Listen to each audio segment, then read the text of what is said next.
उसके 3 शिष्य उत्तीर्ण हुए थे। वे 25 वर्ष के ब्रह्मचर्य आश्रम के बाद अब जीवन में वापस लौट रहे थे। उस गुरु ने कहा, तुम्हारी एक परीक्षा और रह गई, वो मैं जाते समय ले लूंगा। वे विद्यार्थी राह देखते रहे। आखिर वो विदा का दिन भी आ गया और उनकी कोई परीक्षा नहीं हुई।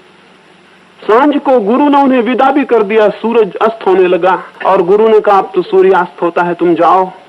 वे बहुत हैरान थे कि शायद गुरु भूल गए हैं वो अंतिम परीक्षा के लिए।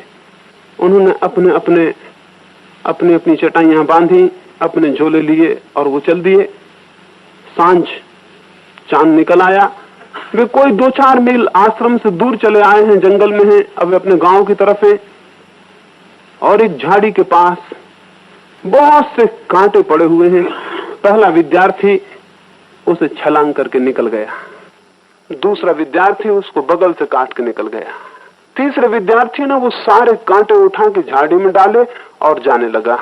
उन्होंने हैरान होकर देखा, गुरु उनका झाड़ी में छिपा है और उसने उनसे कहा, 2 जो आगे निकल गए हैं वे कृपा करके वापस लौट आए।